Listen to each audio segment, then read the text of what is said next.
Hey guys, so since today you can actually Zenkai Awaken Super Saiyan Bardock.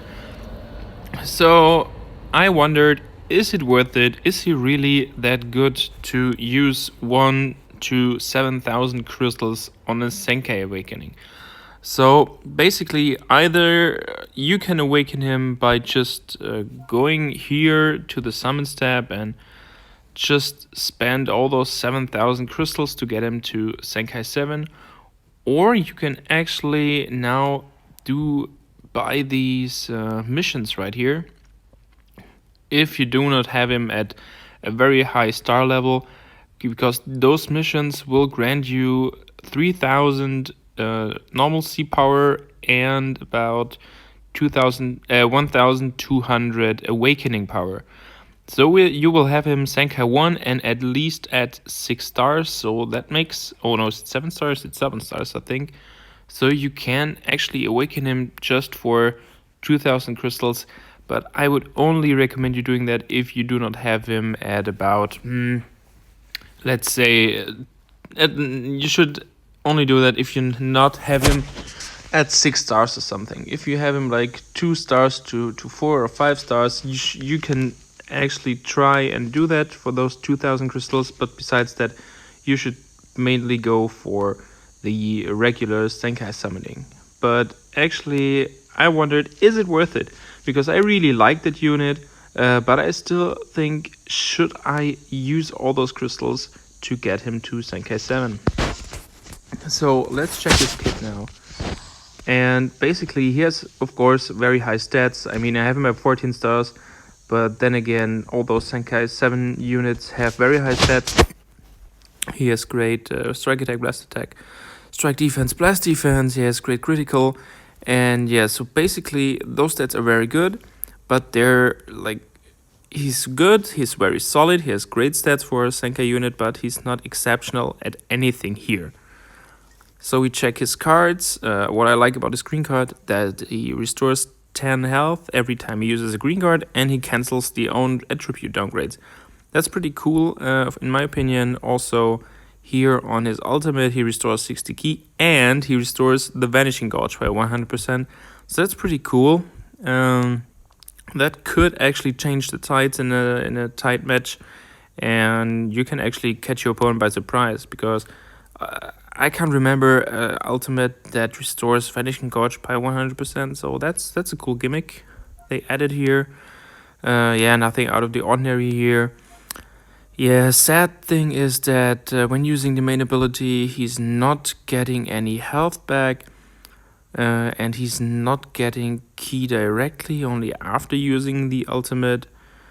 So that's like a kind of a downside. Yeah, his C ability is strike and blasted, strike attack and defense for Super Saiyans.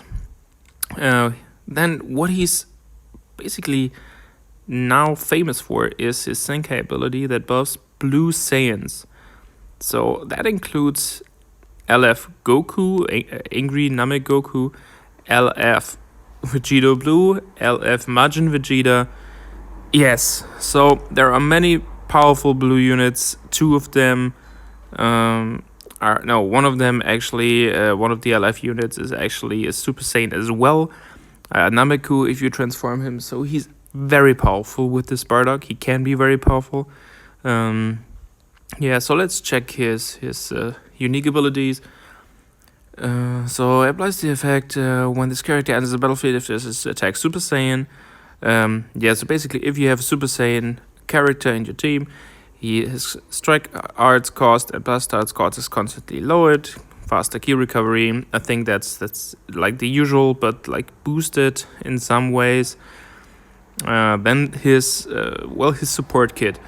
That's what he was so good for when the Holy Trinity had their first reign in PvP.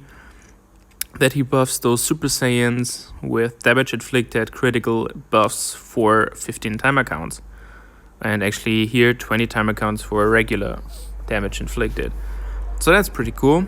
And yeah, we have this one here, plus 10% damage inflicted every time another band member is hit with an enemy strike card. That's also pretty cool. but I don't really get how this counts. So I think it's cancelable. So if you like get hit 5 times, he gets like plus 50% damage inflicted, like without any time restriction or anything.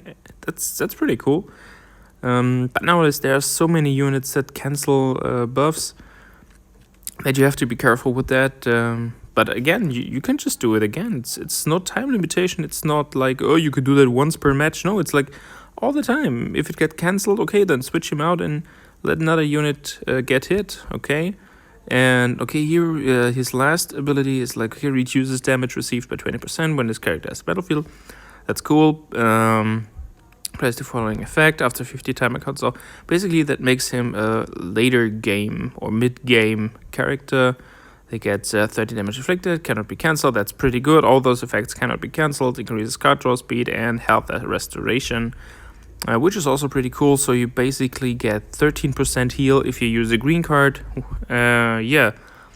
So the issue with him, why I don't think that he's like a Zenkai unit that's near Zenkai LF Gohan or maybe Android 18 is the team he's currently trying to fit in. There, of course, his main team is Super Saiyans because he provides all this buff for them. I sadly do not have a great green Super Saiyan unit, but this is the main green unit you can use him with. He's very good offensive wise. He does so much damage, but he's kind of lackluster in his defenses. And that's the case for all those units. So I've seen many people play Bardock, then this Green Goku I just showed you, and this Broly here. Because he's also very powerful, and he can even buff Bardock with his Z ability. But then again, he's also quite squishy. So the only kind of defensive fighter you have will be that Bardock. And he's only the only character. He's also the one character you do not want to lose in this team. So it's kind of difficult to play him at the moment. Of course, there are other team possibilities. I just made one. Yeah, so that would be another team. I know Vegito Blue is not a Super Saiyan unit, but he gets all the Zenkai ability buffs from Bardock, which can be very clutch. As you can see, I didn't test it because I don't have Bardock Zenkai yet, but Super Vegito will get the buffs from Bardock. So that would actually be a quite viable team in my opinion. It's pretty melee oriented, and all those characters get a lot of buffs from the bench units, so they have at least some defenses and are quite good attack wise, especially Vegito Blue of course. But yeah, so in the end, should you go for Zenkai Bardock? If you like the unit, of course. If you can spend the 7,000 crystals on him, of course, do it. But I don't know, at the moment he's not top tier. It depends on the next months if there will be any newer Super Saiyan fighters or if all the Super Saiyan fighters get some buffs. But besides that, he's sadly not the wall I assumed him to be, like this great fighter against the LF Gohan meta that we have right now. But he's a solid unit. Yeah, just maybe to the wrong time in the game. We're